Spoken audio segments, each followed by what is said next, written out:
Dobrý den, vážení účastníci, dovolte mi, abych se představila. Jmenuji se Radka Vimrová a srdečně vás vítám na dnešním webináři, který je věnován evropskému projektu Bio4EEB. Úvodem bych vám chtěla sdělit, že tento webinář je nahráván, ale žádné vaše osobní údaje nebudou zveřejněny. Nahrávka webináře bude k dispozici na webové stránce projektu. Dále je naší povinností vás informovat, že tento projekt je spolufinancován Evropskou unií. Názory a postoje vyjádřené během webináře jsou pouze osobními názory řečníků a nemusí nutně odrážet názory Evropské unie nebo Evropské výkonné agentury pro zdraví a digitální oblast HDA. Ani Evropská unie, ani orgán poskytující spolufinancování projektu nemohou za tyto názory nést odpovědnost. Projekt Bio4EEB je zaměřen na biomateriály a jejich využití.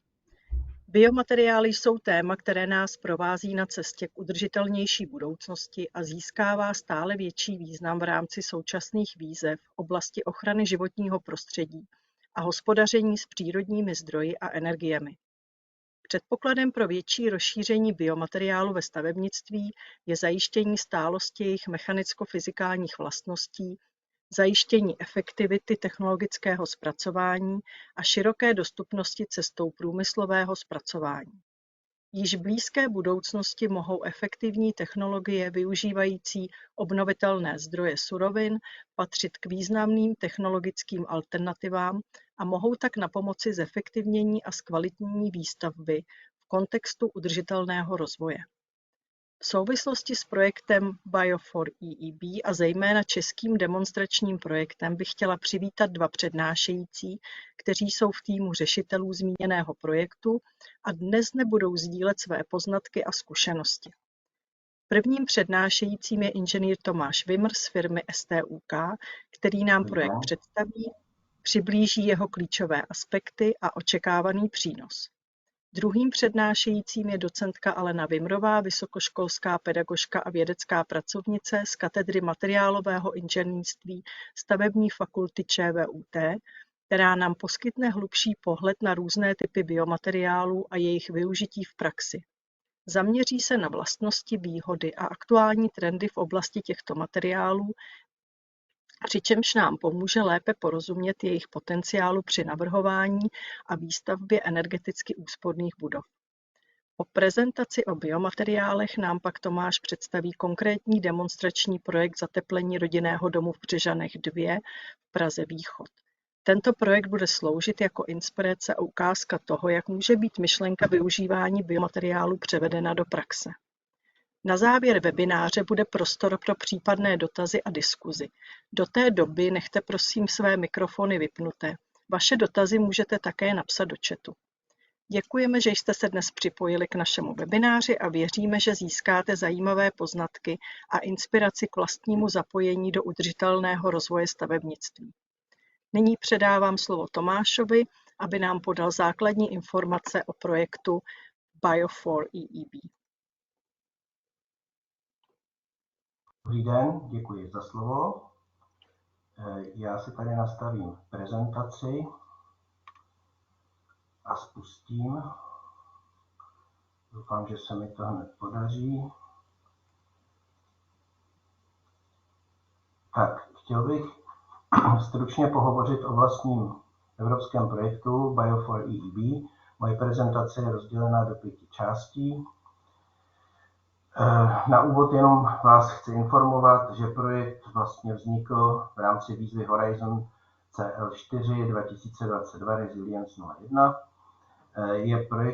Je financován jako inovační akce a musí obsahovat aktivity směřující k tržnímu uplatnění. To je ta podmínka té inovační akce. Projekt trvá 4 roky, byl zahájen na začátku tohoto roku a skončí v roce 2026. Zde je spojení na webovou stránku projektu. Účastníků v projektu je poměrně hodně z několika evropských zemí, co je trošku neobvyklé. Nad rámec evropských zemí tam máme ještě z Kolumbie účastníka, jednoho partnera v projektu, vlastně regionální komora ve stavebnictví. Projekt jako takový je rozdělen do 6 částí, což není nic neobvyklého. První část je administrativní, jedná se o řízení a koordinaci činností v rámci projektu. Druhá část pojednává o začlenění vlastního projektu do současného kontextu. Potom specifikuje požadavky na materiály a zmiňuje klíčové takzvané KPI, klíčové ukazatele výkonnosti, podle kterých se tyto materiály hodnotí. Další, třetí pracovní oddíl se věnuje vlastnímu vývoji nových izolačních biomateriálů. Jsou to vybrané biomateriály, pohovoří o nich Alena, a také se věnuje kombinaci těchto biomateriálů s jinými materiály a zlepšování jejich, s cílem zlepšit jejich izolační vlastnosti. Čtvrtá část, to jsou demonstrační projekty. Máme několik demonstračních projektů v několika zemích, skutečných, reálních, a kromě toho máme ještě demonstrační projekty virtuální, kde pouze simulujeme nějakou situaci. Pátý oddíl je takový ten už praktický uvádění do praxe, využití toho, co jsme zjistili, co jsme se naučili, co jsme si ověřili, vytváření obchodních modelů a marketingových strategií. A poslední část, ta je nejvíce zajímavá pro odbornou veřejnost a i pro laickou veřejnost, protože v rámci této pracovní části budeme šířit poznatky a informace z projektu a budeme komunikovat vlastně s veškerými zainteresovanými subjekty. Zde vlastně vidíte takové schéma, jak ten projekt poběží. Jsou tady jakási soukolí, k tomu nebudu už tolik říkat, vlastně jsem všechno řekl, jenom se to vlastně zobrazuje graficky. Další část to už hovořím o nejdůležitějších a nejzajímavějších výstupech z projektu. Jednak je to digitální platforma, takto by mohla vypadat takzvaná landing page, úvodní stránka, když se přihlásíte na tu platformu. A platforma má několik funkcionalit, jednak nabízí variantu hledám materiál, hledám řešení, hledám výrobek, pak hledám výrobce, dodavatele, případně prodejce materiálu výrobku, porovnávám mezi sebou různé materiály, různé výrobky, případně různá řešení, a potom ještě mám možnost přidat materiál nebo přidat výrobek do platformy. Dalším důležitým výstupem jsou demonstrační projekty. Toto je projekt z Německa. Předpokládá se, že bude použitá odvětraná prefabrikovaná fasáda z prefabrikovaných panelů na bázi biopolyuretanu v kombinaci s vnitřním zateplením deskami z mořské trávy Posidonia a PEC je polyelektrolyt, a potom okna z biopurámy, a takto je vymodelován 3D nový stav, dokonce i s bazénem, úžasný. Tady máme potom další projekt, ten je ze Španělska, z velmi pěkného města, to je Majorka. Zase máme nějaká opatření, pak máme demonstrační projekt v Litvě. Opět prefabrikovaná fasáda na bázi biopolyuretanových panelů a zateplení stropu nad garáží deskami Posidonie. A pak máme demonstrační projekt v České republice. O tom budu hovořit později ve třetím oddílu dnešního webináře. A poslední demonstrační projekt, tuším, je z Francie, to není bytový dům, to je na jižním předměstí Francie, poblíž letiště Orly, se nachází veliký komplex, jmenuje se to tam Ardoine, a tam se bude zkoušet větraná prefabrikovaná fasáda na bázi polyuretanu a okna s biopolyuretanovými rámy. Jak jsem říkal, projekt trvá 4 roky. To, co teď vidíte na obrazovce, je velice malé, ale v podstatě v tom levém prvním sloupečku tam jsou ty pracovní oddíly a vidíte, jak který pracovní oddíl probíhá. Do podrobností se myslím v rámci dnešního semináře není třeba se pouštět. A to je závěr té mé úvodní prezentace o vlastním projektu a já vám děkuji za pozornost. Dole na tomto slajdu ještě vidíte vlastně, že tady je nějaká Instagramová stránka, Twitter a webová stránka. Děkuji. Děkuji Tomášovi za jeho příspěvek a předávám slovo Aleně, která pohovoří o biomateriálech. Dobrý den, takže já se pokusím tedy opět připojit, takže vydržte.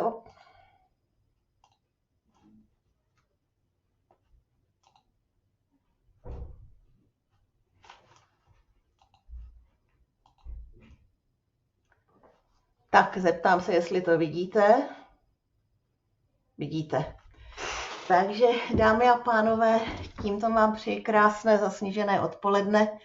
Byla jsem požádána, abych podala pár základních informací o tepelných izolacích na bázi právě takzvaně biologického původu. Takže, co to vlastně ten biologický původ, materiál biologického původu je?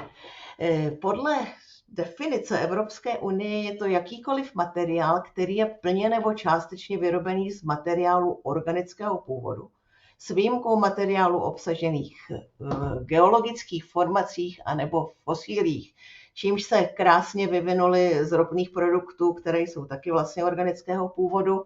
Ovšem, tato formulace je strašně vágní. Když si uvědomíte, tak tam vlastně stačí, není vůbec řečeno, kolik tam těch organických složek musí být, což tady samozřejmě nahrává výrobcům, kteří do hektolitru ropného oleje přidají půl deci rostlinného a mohou okamžitě to vydávat za biomateriál. Takže pro účely tohoto projektu jsme se rozhodli nějakým způsobem to více specifikovat. Takže za biomateriál, budu to zkracovat než slovo biomateriál biologického původu, za biomateriál lze považovat takový, který má nadpoloviční většinu nebo alespoň většinu složek toho organického původu. Ty složky mohou přímo přijít do těch materiálů, nejsou nějak upravovány, anebo v těch modernějších materiálech tady už dochází k tomu, že se ty materiály přírodní musí leckdy velmi drsnou cestou nějakým způsobem upravovat, takže v nich potom ten přírodní původ hledáme poměrně obtížně. Co se týče možností těch biomateriálů ve stavebnictví, momentálně platí, že pouhá 3% z hmotnosti všech stavebních materiálů jsou biopůvodu. Když to vezmeme na objem, tyto materiály jsou většinou lehčí, takže to je 10%. Většinu z toho tvoří dřevo, jakožto standardní klasický materiál, který už používá lidstvo velmi dlouho. Co se týká tepelných izolací, tam je to ještě nižší to procento, je to něco málo přes 1%. Důvody jsou tady celkem vyjmenovány, je to proto, že ta biomasa je přítomná jen lokálně, na omezených místech, někde není žádná, neexistuje dostatečné množství postupů a norem, které by ty tepelné izolace z biomateriálu nějakým způsobem standardizovaly. Tyto materiály taky potřebují celkem speciální způsob uplatnění, takže je potřeba získat zkušené pracovníky, kterých momentálně zcela určitě není dostatek. No a bohužel v současné době je to taky ještě cena, která tedy postupně snad bude nějakým způsobem se snižovat. Jenom pro úvod. Když budu mluvit o tepelně izolačních materiálů, tak ty lze rozdělit v zásadě na 3 hlavní skupiny. Podle původu anorganické, organické, speciální, ty anorganické jednoznačně z hornin nebo z nějakých minerálů, organické jednak ropné a jednak právě to, čemu se máme věnovat na tomto semináři a vlastně v celém projektu. A to jsou materiály s původem z rostlin či zvířat. Tady vidíte, že to jsou především materiály, které obsahují celulózová vlákna, že ty jsou ideální pro to použití. Trošku se z toho vymyká korek, který celulózu neobsahuje, a jako jediný zástupce živočišné říše také ovčí vlna. Já teď udělám takový kratonký přehled těch biomateriálů pro tepelné izolace, abychom si ještě ukázali. Tady vidíte na těch koláčích vpravo, co všechno se používá v současnosti. Takže třeba v naší zemi asi největší množství je to polystyren, ať již expandovaný nebo extrudovaný. To je ten bílý, šedý a bledě modrý kousek koláče, ale celkově v Evropě vyhrávají minerální a kamenná vlna. Ten uzonký zelený proužek je všechno ostatní a ten, když se pak ještě rozloží, tak vidíte, že obnovitelné izolace, to znamená právě ty bioizolace, zabírají 1,4%. Takže ten potenciál pro jejich použití zde určitě je poměrně veliký. Začnu těmi, které jsou běžně dostupné, běžně s nimi pracujeme, které nabízí trh, a pak se přesunu k těm, které jsou poněkud specializované nebo dosud nevyzkoušené a podobně.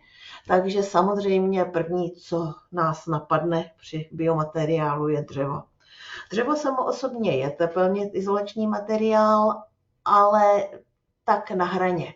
Za hlavní vlastnost, která popisuje tepelně izolační vlastnosti, je součinitel tepelné vodivosti lambda. Ta se pohybuje v poměrně velkém rozsahu, v podstatě od setin watt na metr až kelvín až do stovek watt na metr a kelvín, což znamená, že tam patří třeba i kovy a podobně. Za tepelně izolační materiál považujeme takový, který má hodnotu lambda menší než 0,1. A to dřevo je právě kolmo na vlákna na hraně. Ve chvíli ale, kdy to dřevo rozvlákníme a nějakým způsobem se spojíme menší dřevní částice, pak mluvíme o materiálech na bázi dřeva a tady už těm tepelně izolačním se dostaneme. Jednak jsou to dřevovláknité a dřevotřískové desky. Nemá smysl mluvit třeba o OSBčku nebo o lepeném dřevu, protože to, jakožto tepelná izolace, se nepoužívá. Z těch dřevovláknitých desek setkáváme se na trhu se zkratkami LDF, MDF, HDF, kde LDF low density, MD middle density, ty se dají považovat za tepelně izolační. HDFka už jsou příliš těžká a příliš neodpovídají, příliš už nesplňují tu tepelnou vodivost pod 0,1. Ty jsou tradičně spojovány tyhle desky nejčastěji močovinoformaldehydovým lepidlem. To močovinoformaldehydové lepidlo je považováno dneska za nepříliš ideální. Formaldehyd je poměrně dráždivý, je to suspektní karcinogen a tak dále. Takže se snažíme nahrazovat to ničím jiným, například vlastními pryskyřicemi toho dřeva. Ovšem, jak mě prozradili výrobci, tak říkají, no, není to ono. Nedrží to, menší pevnosti, hůře se s tím dělá, vyžaduje to daleko více energie na to slisování, takže vždycky za něco platíme. Typickým představitelem těch tepelných izolací je takzvaná hobra, kterou všichni známe. Pak by tam šlo zařadit například dřevěné částice pojené nějakými anorganickými pojivy, cement anebo hořečnaté pojivo. Dříve se cement moc nepoužíval, protože cement se s čerstvým dřevem zrovna nesnáší a pak buď to nestuhne vůbec, anebo stuhne velmi pomalu a s nízkými pevnostmi. Pak byl objeven proces takzvané mineralizace, což je určitá chemická úprava, a poté už lze s cementem ty částice smíchat a potom můžeme mít různé typy těch dřevocementových desek za tepelně izolační. Ty, které jsou vyráběny z takzvané dřevěné vlny, známe to pod názvem Heraklit. Firma Veloxta vyrábí takzvané dřevoštěpkové desky, ty jsou třeba k použití jako ztracené bednění pro beton. A cementotřískové desky firmy Cetris, ty už jsou opět hodně těžké, málo tepelně izolační, takže ty už by tam spíše nepatřily. Takže to máme dřevo. Další materiál konopí. Jak vidíte v tabulce vpravo, není Česko zrovna velkým producentem technického konopí, ale přesto se u nás prodávají desky z tepelně izolační desky, ale většinou jsou dováženy například z Německa. Opět je to smícháno s nějakými vlákny a s nějakými retardéry hoření. Ty desky jsou poměrně lehonké a izolují velice slušně. Dalším zajímavým materiálem je konopný beton, kde se konopná vlákna míchají do nějakého anorganického pojiva, vápna nebo cementu, přidává se písek. Z toho pak už mohou vznikat tvárnice, které mají i velice slušnou pevnost, kromě těch izolačních vlastností. Hliněná vlákna. Při pohledu na tabulku vpravo vidíte, že Česko nevyrábí, dneska už se tedy len vůbec nepěstuje. Všechno to odešlo téměř do Číny, ale jak vidíte, například ve Francii se toho lnu pěstuje ještě hodně. Z Francie taky pochází komerční izolace v podobě takových zateplovacích rohoží. Je tam uhličitan sodný v těch vláknech, protože je to retardér hoření. To je velký problém těch přírodních materiálů, ta hořlavost. Ale jak opět vidíte čísla objemové hmotnosti, je to velmi lehký materiál s velmi dobrým součinitelem tepelné vodivosti. Korek. Korek známe všichni, při nejmenším z vinných lahví, ale když se vyrábějí zátky, tak vznikne dost velké množství odpadu a ten odpad lze velice účinně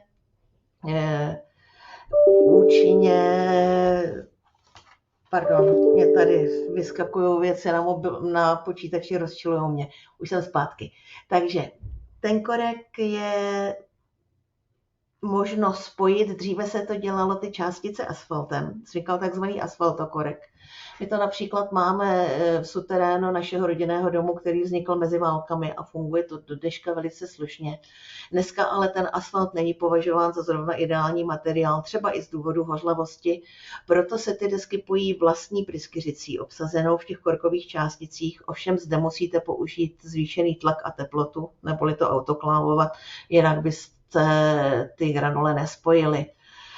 Ten korek má tu výhodu, že je poměrně relativně málo hořlavý, na to, že je příledný materiál a ty desky fungují jako izolační velmi dobře. Další, abychom nezapomněli na tu ovčí vlnu, tak dají se dělat tepelné izolace z ovčí vlny. Buď to nová, méně kvalitní odpadní vlákna, která se už nehodí na svetry, anebo se často používají i recyklovaná vlákna. Tady těch možností, jak se dá použít ovčí vlna, je řada. Jsou to buď to desky, nebo rohože, nebo i volně sypaná vlákna. Používají se třeba i provazce na utěsnění srubů a podobně. Velmi zajímavý materiál, dokáže regulovat vlhkost místnosti, že je schopený pojmout a opět vypustit, ale pozor na to, stěžují si uživatelé, kterým ta tepelná izolace z ovčí vlny hodně zvlhla, že se tím dobem šířil typický zápach mokré vlny. Jak to oznamovali mí studenti, tak tomu říkají mokrý pes. Takže a to prý velice dlouho vysychá, je to velice nepříjemné. No a zase taky se vyšklil uživatel, který zjistil, že mu veškerou tu izolaci prokousali moly, protože to bylo nedostatečně ošetřeno. Takže to je samozřejmě potřeba hlídat. Tak, další materiál, který už je na hranici mezi komerčním a nekomerčním materiálem, je obyčejná sláma.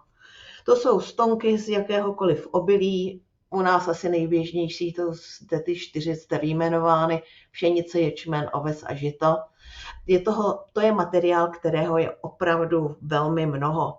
Když jsem nasčítala veškerou produkci evropských států pro pšenici, ovec a ječmen, tak jsem se dostala na 198 milionů tun za rok, což je teda velikánské množství. Dá se použít v různých podobách. Buď to přímo v těch balících, tak jak vyjdou z lisu v kombajnu, Ty balíky mohou fungovat velice dobře. Ovšem, musí být kvalitně seřízený kombajn, aby ten balík byl dobře slisovaný. Ve chvíli, kdy není dobře slisovaný, tak postavíte zeď a ta zeď si sedne, třeba i o několik centimetrů. Což potom zase zlobí, když osazujete okenní rámy a podobně, takže s tím je potřeba počítat, vyžaduje to určitou zkušenost. Potom další možností existuje mimo jiné i český výrobce, který vyrábí slaměné panely slisované. Ty jsou velmi zajímavé a mohly by tady už s tou tepelnou izolací, to není taková sláva, ale jakožto příčkové by mohly fungovat velice dobře a mohly by být velice zajímavým konkurentem třeba sádrokartonu. Dokonce z mého hlediska bych řekla, že je to lepší než sádrokarton. No a potom z tradičních staveb vychází vlastně hrázděné dřevěné konstrukce, kde se ta sláma dá použít jakožto výplňová. Často jsou námitky, že to sežerou hlodavci a že to zvlhne. Takže co se týče těch hlodavců, čistá celulóza, myší moc nechutná, takže ty se spíše jenom prokoušou, ale prý to nechávají dost na pokoji. Když to ochráníte proti větším vlhkostem, tak ani ta plíseň není tak zlá a ani požár není tak zásadní, protože pokud jsou dobře slisovaná ta sláma, tak tam vlastně není kyslík a není tam tedy prostor k hoření. Tak a nyní jsme už u materiálů, které skutečně jsou spíše navrženy nebo zkoušeny jenom v laboratořích, ale ještě se komerčně nedělají. Tak jedním z takových materiálů, který se nabízí, je obyčejné rákosí. Těch rákosí je několik druhů, několik typů po Evropě. Podle mapky vidíte, že je rákos obecný, rozšířený vlastně prakticky po celé Evropě. Je to rychle rostoucí rostlina, takže je ho poměrně hodně. Byly vyrobeny takovéhle, jak je na obrázku, rákosové panely provázané galvanizovaným drátem, které měly velice slušné vlastnosti, jak hmotnostní, tak i teplně izolační. Orobinec. Všichni známe dětství doutníky, pokoušeli jsme je zapalovat. Ten orobinec ale je zajímavý v tom, že opět je velmi mnoho rozšířený. Opět ukazuje mapka, že se vyskytuje prakticky po celé Evropě. A ty vlastně doutníky jde rozvláknit na ty velice jemnonká vlákna a ta vlákna potom můžeme použít právě na tvorbu nějakých vláknitých desek, ať už pojených pojivem polymerním anebo tím anorganickým hořečnatým pojivem. Potom vznikne materiál, který je hodně podobný třeba klasické hobře. Kukuřice. Opět mapka naznačuje, že my sice nejsme kukuřičnou velmocí, ale nějaká kukuřice se taky u nás najde. No a sami asi si dokážete představit, víte, jak vypadá takový kukuřičný klas, že po vyloupání zrn zbyde opravdu hodně velké množství odpadu. Tohle ten odpad, s ním jsou trochu problémy, ono se to silážuje, kompostuje, ale speciálně ty vyloupané klasy, ty jsou hodně pevné, hodně tvrdé a v tom kompostu se rozkládají poměrně hodně špatně. Takže byly pokusy je rozdrtit a potom je naopak spojit.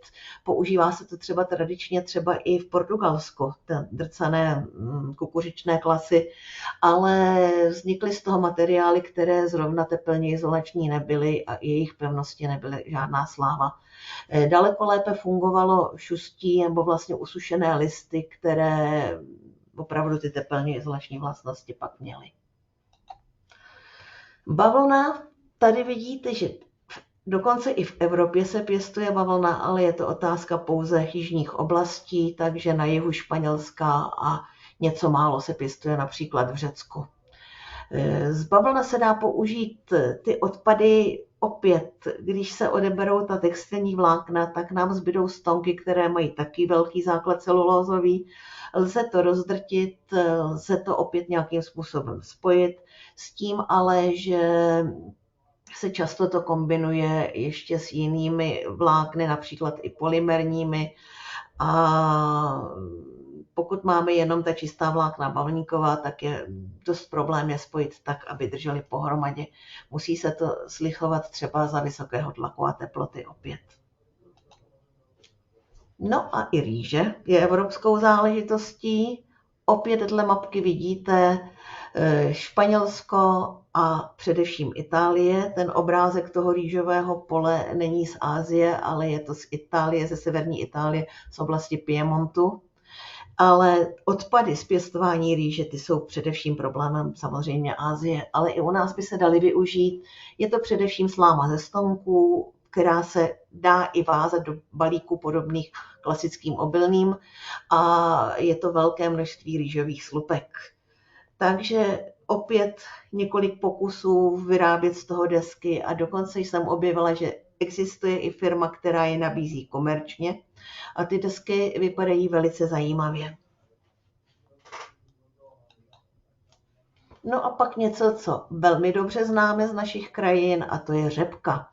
Tady jsem právě přidala tabulku, ze které je vidět, že ať jsme relativně malá země, tak v řepce jsme jednou z velmocí, což ostatně všichni tušíme. A opět po vymačkání oleje z těch plodů, tak nám zbyde velké množství slomků z řepkové slámy a to lze použít opět na tepelné izolace. Takže buď to se to lepí močovinoformaldehydovým lepidlem. Můj kolega zde z fakulty inženýr Jerman zkoušel bezpojivové desky, které lisoval za vysokého tlaku a teploty neboli autoklávoval. Ty desky měly velice slušné teplně izolační vlastnosti, horší je potom jejich pevnost, anebo dělal i desky, které byly pojeny přírodním vlastně lepidlem, kostním klihem. No a nesmíme zapomenout ani velice příjemnou rostlinu, a to je vinná réva.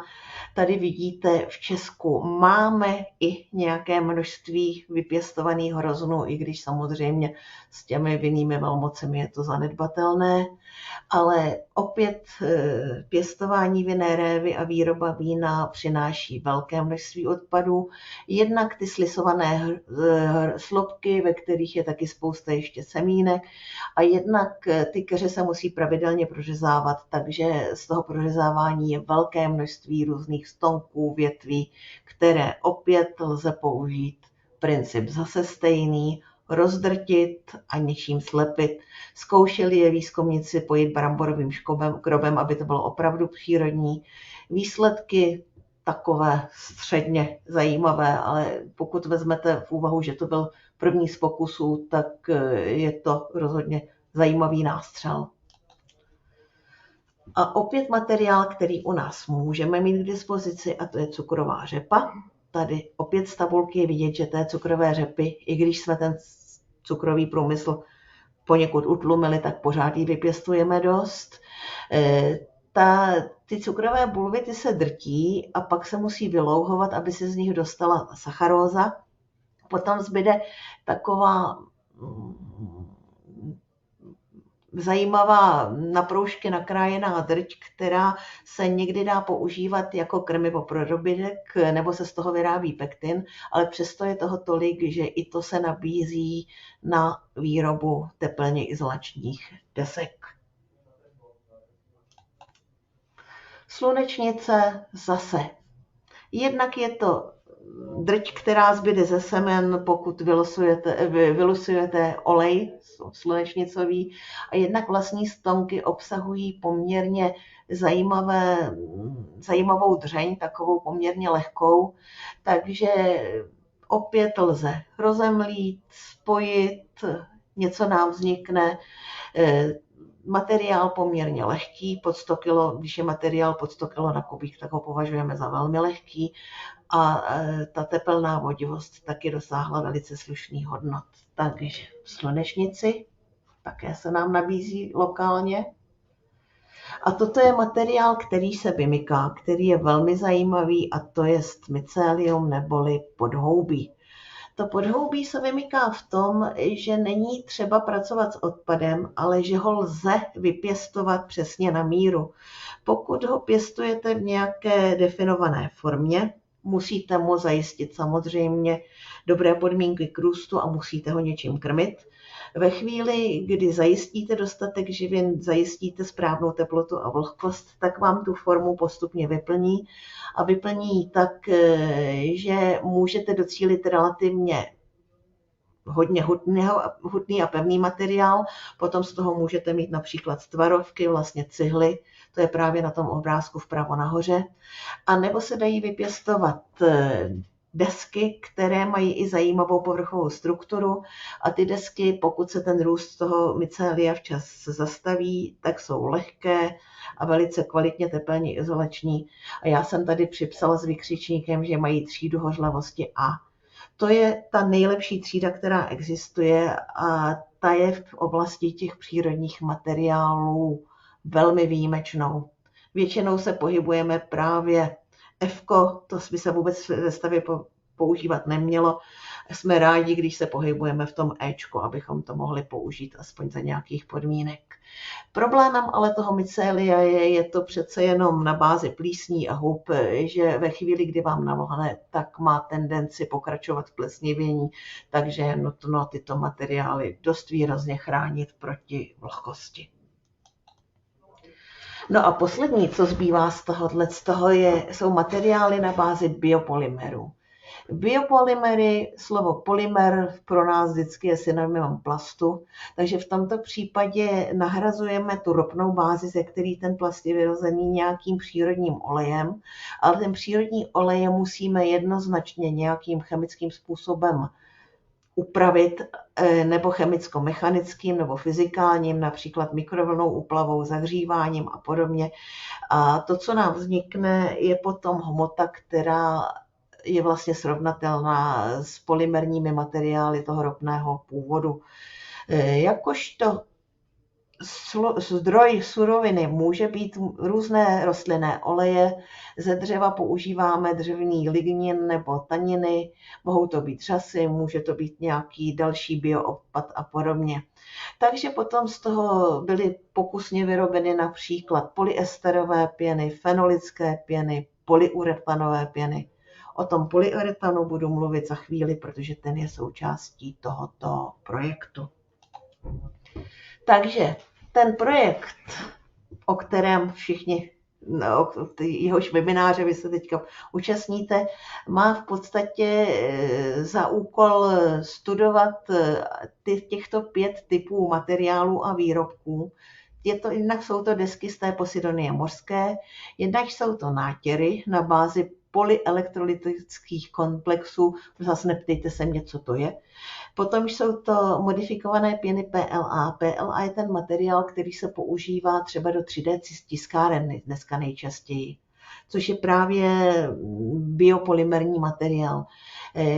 Potom jsou to polyuretanové pěny, z kterých lze vyrábět tepelné izolace a potom pevné polyuretanové pěny, z kterých by šly dělat nějaké pokročilé okenní rámy. Já jsem tučně vyznačila 2 materiály, s kterými jsme se zabývali my i u nás v laboratořích. Jednak je to Posidonia mořská, neboli mořská řasa, která roste výhradně v oblasti Středozemního moře.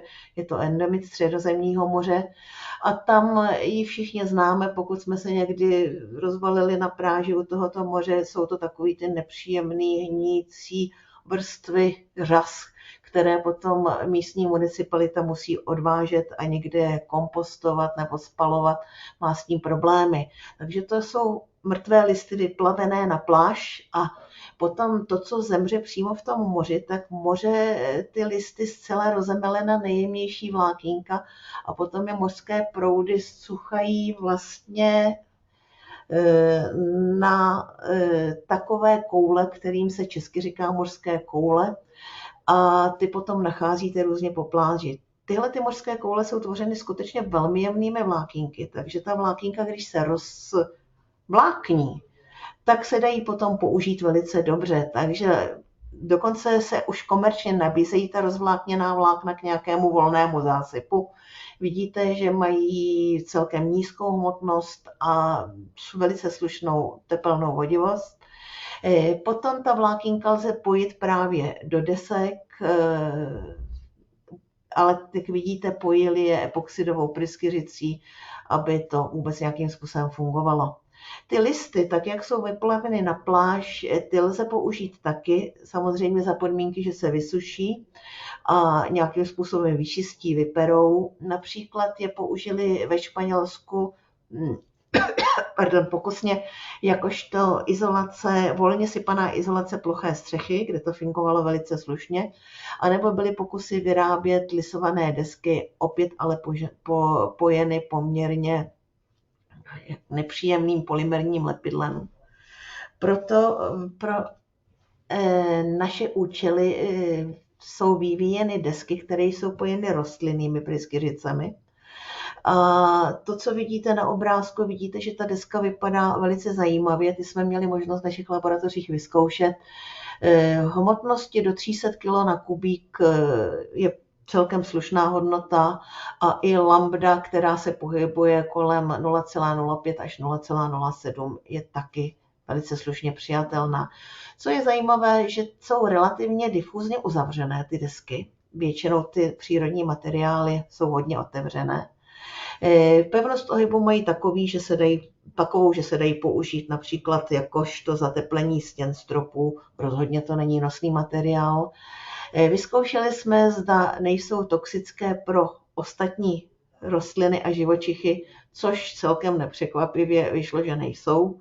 Tam vidíte na obrázku ty zelenající se rozkoky, to jsou řasy, které si veselé rostou v roztoku, ve kterém jsou právě umístěny ty desky z té Posidonie, že vidíte, že těm řasám to vůbec se nedělalo žádný problém. Samozřejmě problémem jsou plísně. Plísně houby ve chvíli, kdy tento materiál zvlhne, tak se stává živnou půdou pro to plesnivění a je nutno proto je velmi opatrně chránit proti vlhkosti. No a jako u všech přírodních materiálů s některými výjimkami bude problémem ta hořlavost. Tak a druhým materiálem, který se dostal nám do ruky, jsou polyuretanové pěny na bázi bio. Takže tam to jsou dvousložkové materiály, které se smíchají a přidály se tam nějaká další složka, jakožto pěnící složka, tak velice rychlé napění a stvrdnou, takže z toho vznikne tvrdá pěnová hmota. Vy znáte jednu z těch verzí jako takzvané montážní pěny, tam je vlastně taky dvě složky, protože jednou složkou je ten bioizokyana a tou druhou je vzdušná vlhkost. Takže ve chvíli, kdy vy to vytlačíte z té kartuše, tak se okamžitě dojde k té polymerní reakci a začne ten materiál napěňovat a tvrdnout. Ale díky tomu, že bere vzdušnou vlhkost, tak má otevřené pory, dostane se tam snadno vlhkost a zdaleka nesplňuje ty podmínky, které by měla tepelná izolace mít. Takže ty dvousložkové, ty mají většinu porů uzavřený a to znamená, že mají velmi nízkou nasákavost. Ten výrobce z toho vyrobil 3 typy těch desek, nebo 2 typy desek a jedna z nich byla deska, která se dá použít klasicky pro tepelné izolace. Ta je v podstatě srovnatelná s polyuretanem z té ropné báze, při nejmenším co do tepelně izolačních vlastností. Jejich trvanlivost není zatím dostatečně prozkoumána, to prostě otázkou mnoha dalších let. Potom vyrobil desky, které mají otevřenou porovitost, které mají sloužit jako podklad pro zazeleněné fasády, aby si ty rostliny měly uchytit. No a potom lze ty desky toho prvního typu použít i jako součást systému ETICS, to znamená zateplování, kontaktní zateplování fasád vlastně.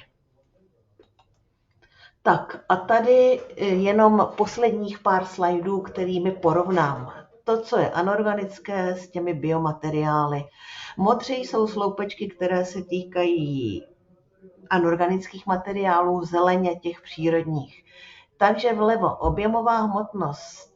Takže vidíte, že ty biomateriály jsou buď to strvnatelné, anebo nepatrně vyšší. Ještě tady podotýkám ta tmavší sloupeček, to jsou minimální hodnoty, ten světlejší sloupeček je vždycky maximální hodnota v přidaném materiálu, protože mají vždycky nějaké rozmezí. Takže je vidět, že ta objemová hmotnost je víceméně srovnatelná, u některých materiálů spíše vyšší. Co se týče tepelné vodivosti, obecně ty materiály jsou o něco horší než ty nejlepší tepelné izolace. Ty nejmenší sloupečky, ale to je třeba aerogel, který je mimořádně extrémním materiálem a extrémně drahým taky. Ale taky musíme si uvědomit, že ty anorganické materiály prošly mnohaletým vývojem, mnohaletým laděním a výrobce už má tu výrobu velice dobře vyladěnou, zatímco ty biomateriály jsou teprve na začátku, že proto ještě nejsou až tak úplně dostačující, ale na běžné použití bohatě stačí. Kde to vyhrávají samozřejmě jsou ekologické parametry. Vlevo spotřeba primární energie, překvapivě ty biomateriály ji potřebují na tu výrobu relativně dost. To je opět dáno tím, že to je výroba kusová, neoptimalizovaná, takže skutečně lze předpokládat, že ve chvíli, kdy bude nějaká metoda, jak ji vyrábět, takže ta primární energie taky klesne.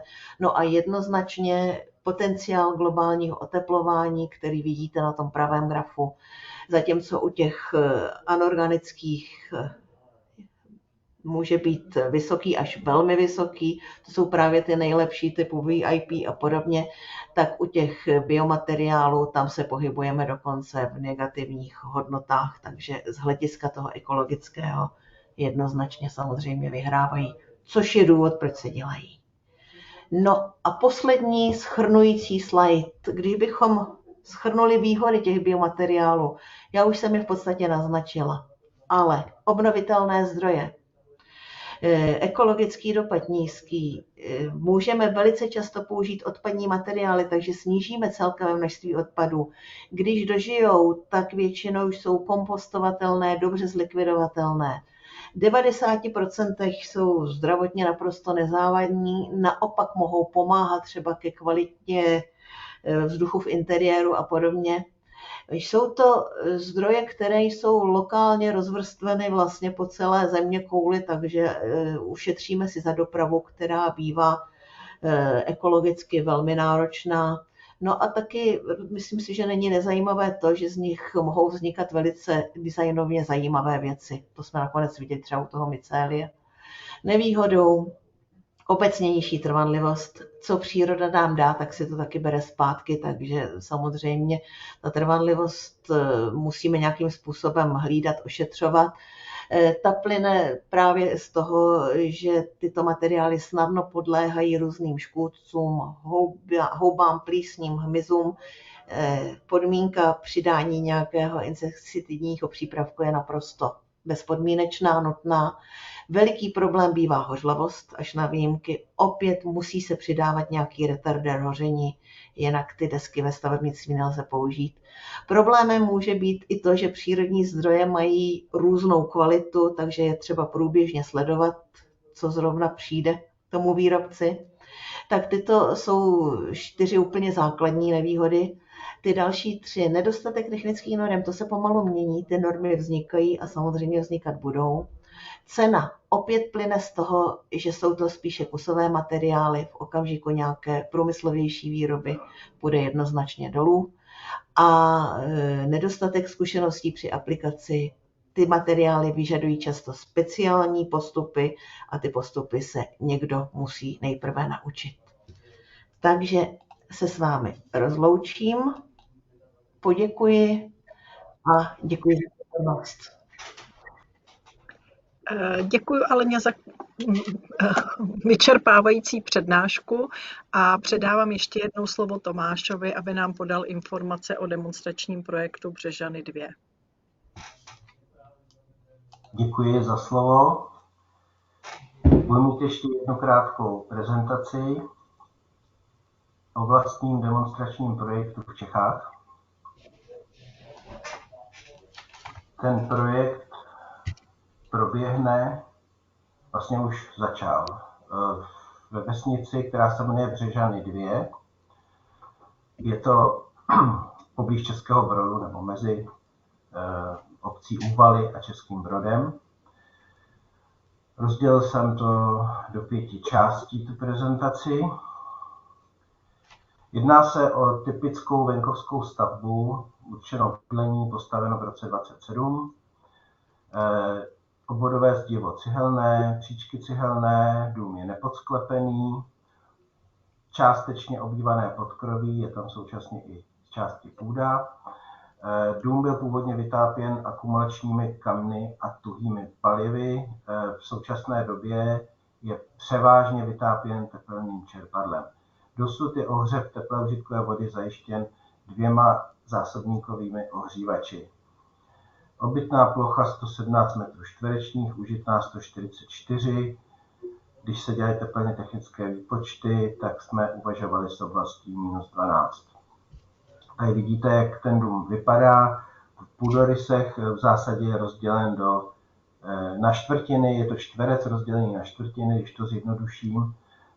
Dole kuchyně, 2 obytné místnosti, nahoře zatím 2 obytné místnosti. Spotřeba energie. V roce 2021 ještě nebylo nainstalováno tepelné čerpadlo. Celkem se spotřebovalo asi 21 000 kWh.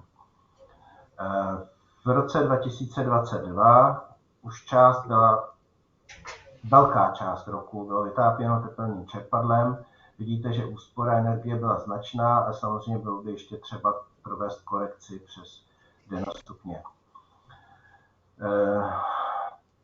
Co se týká toho zdiva, tak to zdivo je zajímavé, protože je to 45 z plných cihel, ale ne klasická, protože to jsou vlastně 2 patnáctky a mezi nimi je 15 dutina. V té dutině se odehrávají vlastně, ve vzduchové dutině se odehrávají veškeré takové ty nepříjemné věci, jako vlhkost, která proniká do zdiva, je vlastně části odvětrávána z toho zdiva pryč a i vlastně vyrovnávání tepelně vlhkostní mezi exteriérem a interiérem probíhá v té dutině, obecně řečeno.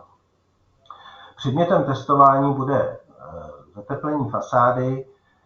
Zatím bohužel nemáme ještě přesnou představu, nemáme projekt, protože projektovat můžeme začít až ve chvíli, kdy budeme přesně znát vlastnosti materiálu, které máme možnost použít. Takže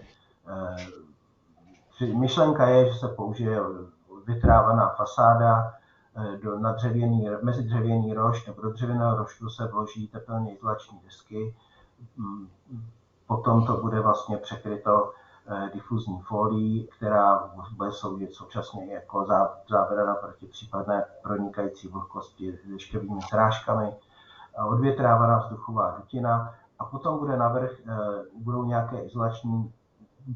nějaké cementovláknité desky, které můžou být buď použity jako se spárami desky, anebo může být případně i ta úprava bez spará, což by bylo náročnější.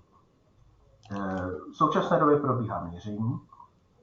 Jednak podružné měření spotřeby na tepelném čerpadle, podružné měření spotřeby při ohřevu teplé užitkové vody. Měří se relativní vlhkost, měří se vnitřní teploty a dopočítává se rostný bod z těchto hodnot. A v nejbližší době začne kontinuální měření vnitřních povrchových teplot a vnějších povrchových teplot na ploše, kde se budou dělat ta teplně technická opatření. Vyhodnocení projektu bude probíhat prostřednictvím tzv. Klíčových ukazatelů výkonnosti, KPI. Ty rozlišujeme v zásadě dvojí. Jsou to jednak měřitelné klíčové ukazatele kvantitativní a pak to jsou neměřitelné kvalitativní, často vycházející z nějakého subjektivního hodnocení. Ty dále dělíme jako na obecné. Tady vidíte příklad obecných klíčových ukazatelů. Tady bych chtěl zastavit především toho zprůmyslnění, které je velice důležité pro ten materiál, aby byl použitelný v praxi, aby opravdu byla možnost té průmyslové výroby, aby bylo možno ta řešení opakovat.